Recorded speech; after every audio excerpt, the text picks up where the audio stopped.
Рухнул самолет, погиб экипаж. В Москве напали на полицейских и сгорело здание института. Трамп назвал Зеленского диктатором, а Следственный комитет РФ расследует смерть Лермонтова. Это новости на Ходорковский лайв. Ставьте лайк, подписывайтесь.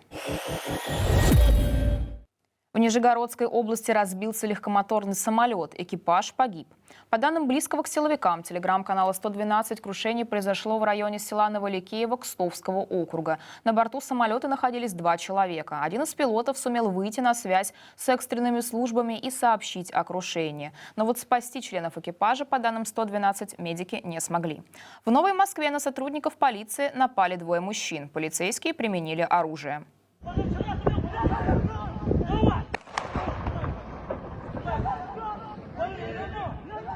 По данным телеграм-канала «Осторожно, Москва», инспекторы ДПС остановили машину для проверки документов на улице Александры Монаховой. Водитель и пассажир отказывались выполнять требования сотрудников полиции. В ходе словесной перепалки один из мужчин напал на полицейского. Утверждается, что сотрудник полиции открыл предупредительный огонь в воздух. По данным столичной прокуратуры, мужчин удалось задержать. Возбуждено дело по факту применения насилия в отношении представителя власти.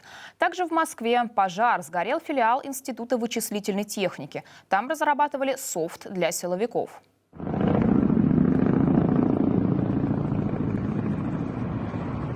Пожар произошел этой ночью в Северном Чертаново, на Варшавском шоссе в районе так называемого лежачего небоскреба. По данным МЧС, загорелось здание Института точной механики и вычислительной техники имени Лебедева. Пожар охватил площадь в 1500 квадратных метров. У здания обвалилась крыша. Для тушения огня вызвали вертолет МЧС. Во время пожара из здания самостоятельно спаслись 30 человек. Согласно данным СМИ, институт занимается разработкой сим-карт с российским шифрованием, производством радар-процессоров для морских радиолокационных станций и разработкой системы СОРМ. Последняя помогает силовикам следить за пользователями мобильной связи и интернета. Об этом пишет медиа «Сирена».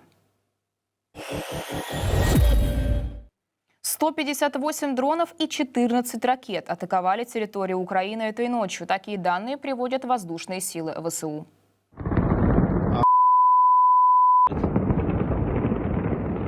Це просто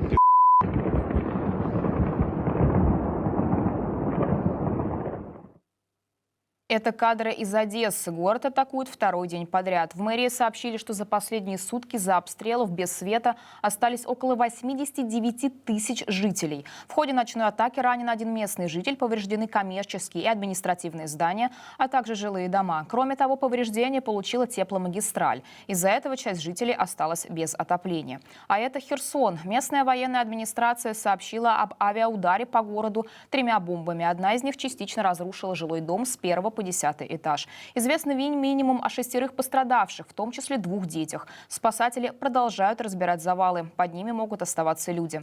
В Купянске из-за российской атаки погиб 59-летний мужчина и пострадала женщина. Местные власти сообщили о попадании по частному дому. Российские власти также сообщили о жертвах обстрелов. Губернатор Белгородской области в своем телеграм-канале написал об атаке дрона ВСУ на служебный автобус. Погиб 1 мирный житель, и еще 1 человек пострадал. США могут предложить Украине автоматическое вступление в НАТО, если Россия нарушит условия мира. Это ключевой пункт возможного соглашения, сообщает NBC News со ссылкой на американских чиновников. Также в качестве гарантии безопасности обсуждается сделка по редкоземельным металлам, хотя Киев пока не дал согласия. Тем временем Трамп снова обрушился с критикой на Зеленского, обвинив его в провале управления страной и ответственности за войну. Я люблю Украину, но Зеленский ужасно справляется со своей работой. Его страна разрушена. Миллионы людей погибли совершенно напрасно. Во время выступления в Майами 47-й президент США назвал украинского лидера диктатором без выборов и заявил, что тот убедил Вашингтон влить $350 миллиардов в войну, цитата, которую невозможно было выиграть, конец цитаты. Конфликт якобы вообще бы не начался, если бы Трамп сам был у власти. При этом, по его словам, без него войну и не закончить. Война не должна была начинаться и никогда бы не началась, если бы я был президентом. Ни единого шанса. Она не начиналась 4 года и никогда бы не началась. Но эта война, которую без США и Трампа он никогда не сможет завершить. Они никогда не закончат эту войну без нашего участия.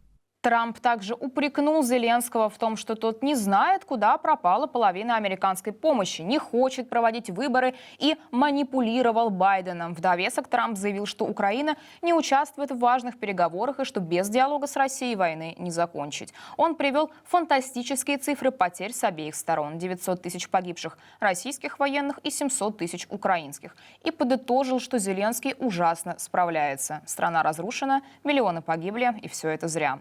Напоследок Трамп выразил надежду на скорейшее перемирие и восстановление стабильности как в Европе, так и на Ближнем Востоке. Но вот тон его речи явно не намекал на оптимизм.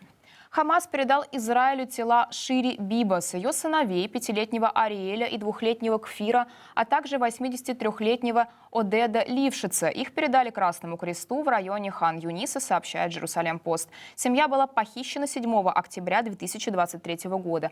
Отец Ярден Бибас был освобожден в феврале 2025, но не знал о судьбе детей и жены.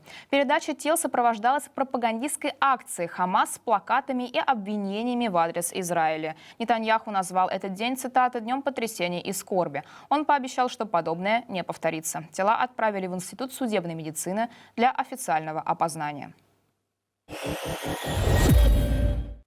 И к новостям культуры. Следственный комитет России проверит, не был ли поэт Михаил Лермонтов жертвой русофобского заговора. СК начал разбираться в обстоятельствах гибели поэта после запроса депутата Николая Бурляева. Он считает, что официальная версия дуэли 1841 года может быть ошибочной, а Лермонтова могли убить русофобы. Бурляев, в прошлом актер-режиссер, сам снимал фильм о поэте, но в прокат он не вышел, и в этом депутат тоже видел заговор, правда, масонский.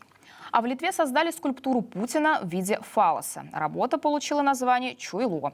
Свое новое произведение литовский художник Мартинес Гаубас представил в Каунасе. В планах гастроли по другим городам Литвы. Вот как сам скульптор объяснил свой замысел, цитирую. «Я думал, что война скоро закончится. Когда я увидел, что за эти 3 года ничего не произошло, на Рождество я решил, что должен закончить работу к 3-й годовщине войны». И это все важные новости к этому часу. Не забудьте подписаться на наш канал. Без подписки нас смотрит практически 60% нашей аудитории. Также ставьте лайки. Все это безопасно и помогает нам распространять наши видео на YouTube. Подписывайтесь на нас и в Телеграме, в случае, если YouTube в России все-таки заблокирует. В студии для вас работала Екатерина Воропай. Берегите себя. До новых встреч.